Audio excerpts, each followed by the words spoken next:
let no man play games with me and knock me off track. You must be kidding me. You do not know how hard I've worked to get here, mate. Like, mate, really. So, I want to talk about in this video about men playing games with women's hearts. Yes, it also happens the other way around, of course. But because I'm a woman, I can talk from the female perspective in this issue. And I feel like it does happen a lot in the female perspective. You know, I feel like men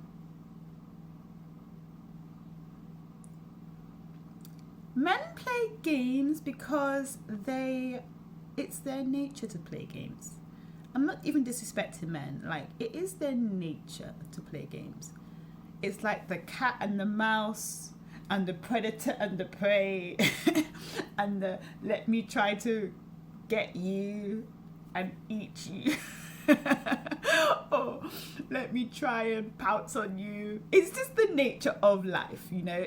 There's games in everything. When a cat catches a mouse, cat knows it's stronger. It plays with the mouse. It's like, okay, I'll play with you. If the mouse suddenly became as strong or stronger than the cat, there'll be no more playing involved. It would be like, okay, now it's a battle because you're my equal. So I'm going to battle you. I'm not going to play with you. So playing games is only for people who are weaker than you. That's who you play games. You don't play games with your actual opponent. Like, say, on a Christian perspective, I don't play games with the devil. I don't play games with him. Because you know what? Sounds a bit weird, but he's messed me up many times. Like, he's knocked me flat on the ground. And I can see I have to be cautious of the devil. So I don't provoke the devil, but he provokes me. He tries to play with me. But the thing is, I am probably weaker spiritually. But because I've got God, I become equal or above. No. I become above. The Bible talks about it. You know, we can resist the devil and he will flee.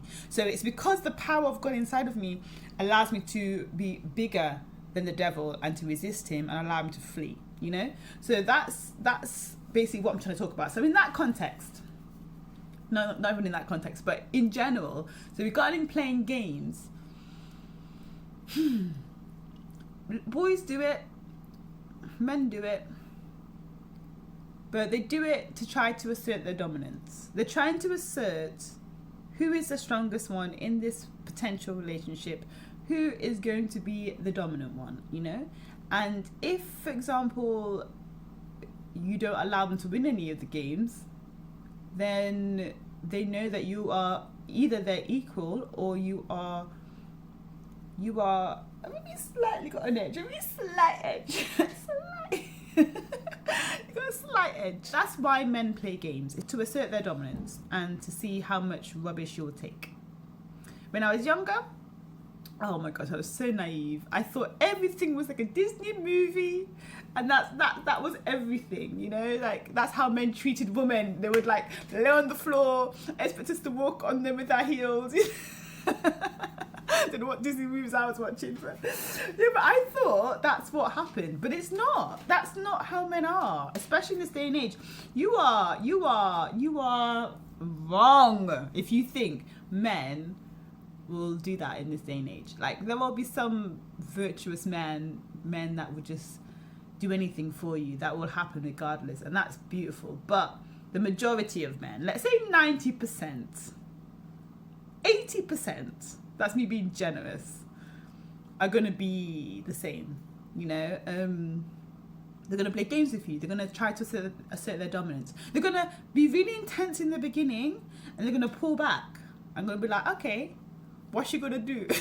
Is she going to hound me? Or is she going to also pull back, knowing her own value? You know, because that's what the nature of humans, that's what we do, that's who we are. We basically put value on things that are costly, like diamonds in windows that are in like sealed boxes and, you know, out of view, out of your touch. That's what we put value on.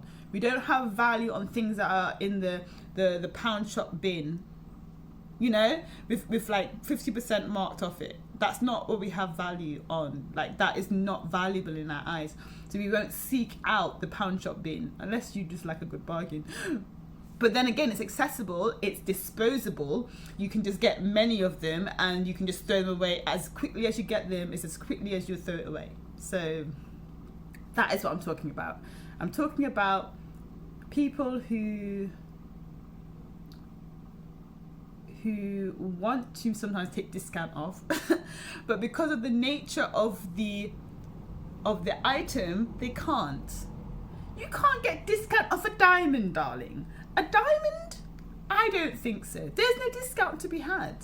If you can't afford it, if you're asking for the price tag, you need to go and find the other cheap jewelers in the high street. You don't deserve to be here. You can't entertain a woman who's a diamond and expect to get discount, expect to get a preview. That's not how God made us to be, in my opinion. God made us to be diamonds, and he made men to have the game nature in them in order to seek out that wife and seek out that diamond. The Bible says the woman's worth is the price far above rubies. It actually says a virtuous woman, her price is far above rubies.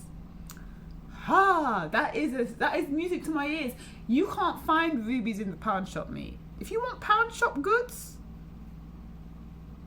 go on Instagram, find them. But I'm not disrespecting Instagram. I'm just saying Instagram is the version of the pound shop right now. And Tinder. Not saying if you're on there, that's what you are. It's how you present yourself. You can be a diamond on Instagram and diamond on Tinder. But unfortunately, women don't get it. Women seem to be presenting themselves like the pound shop. Discounted. Oh, it's like I don't want to say it. But I'm going to say it. Desperate for attention. Desperate for love. It's not a bad thing to want love. It's a very good thing. It means you've got the capacity to feel. But don't be desperate. You know, like, I feel like knowing God helps in this regard, because when you know God, you feel a kind of safety and you feel a kind of certainty, and you kind of feel you feel more relaxed. I'm an anxious type of person. Like, my nature is quite anxious. So, you know, with God, I've always felt like he's got my back. God's got my back. So you can't do anything to me and knock me off path for very long, because God's got my back. I just pray a little bit and I'm fine. I bounce back like this because God's got my back. So in that regard, I feel like knowing God is really helpful, because not only does he have my back, he's got my future. He's planned for the future. He said, okay, I know what Sasha needs. She needs this in a man, she needs that, she needs this recipe and a bit of spice and a bit of calm and a bit of all of it, package it together for me.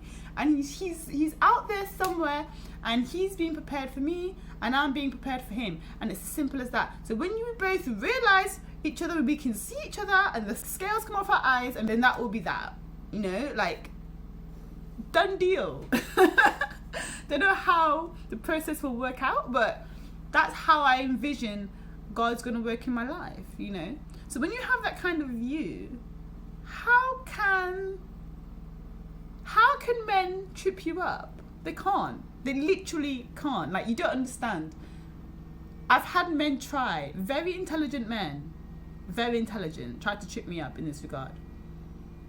Maybe because I'm a challenge, I don't know. Maybe because, I don't know. Because they're just men. That's what they do. That's what men do. So I've had men try to trip me up, and each and every time it doesn't work, because I go to prayer, I say, God, what do you think about this person? This person's showing me some attention, what do you think? And God's like, no, gives me a dream or something, and the dream is a negative dream regarding the person, or, you know, I get a feeling, and I just get a light switch being turned off inside of me. That's what it feels like. So I just know when I pray, God's going to do it. So tell me how can a man play a game in that regard? They can't. It's impossible. And before I knew God, I was so accessible and so easy to be played with. I was the little mouse. I was a little mouse. And I was like, please don't play with me. Don't hurt my heart. Please. I can't take it anymore.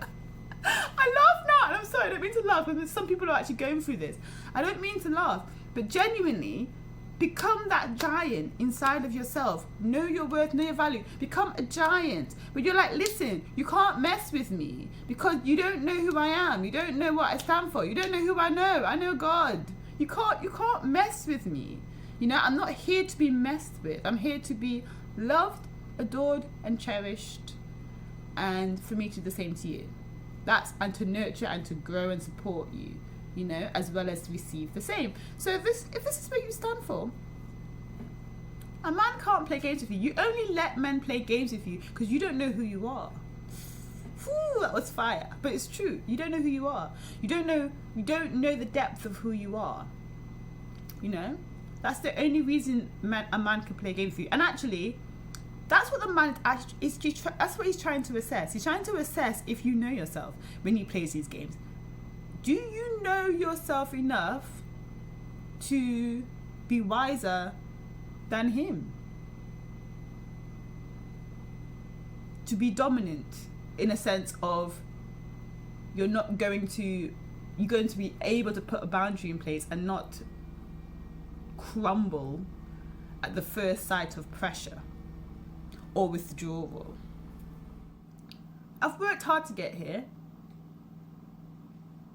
I've done a lot to get here. So, you know, I am proud of where I'm at right now. So I ain't letting no man play games with me and knock me off track. You must be kidding me. You do not know how hard I've worked to get here, mate. Like, mate, really. Knock me off track or emotionally for their own gratification. They just want to be satisfied. Emotionally, they want to be satisfied. Look at all these girls paying me all this attention. That's all they want. I ain't giving it yet. On that note, goodbye. Subscribe below. Any more topics? Put them below. Let me see what you want me to talk about. I'm available and able to talk right now, so yeah. Peace and blessings. Bye.